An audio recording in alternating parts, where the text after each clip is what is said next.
how to set profile HWUI rendering to off on screen as bars or in ADB Shell.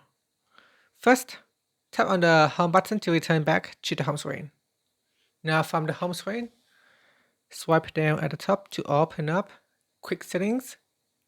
Then in here, tap on the settings icon. Next, we then scroll down and tap on developer options.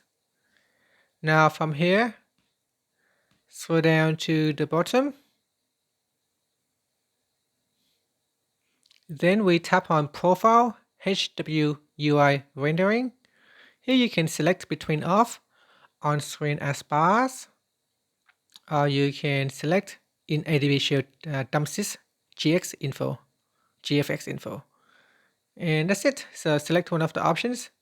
And finally, you can tap on the home button to return back to the home screen. Thank you for watching this video. If you find it helpful, please like and subscribe to my channel for more videos.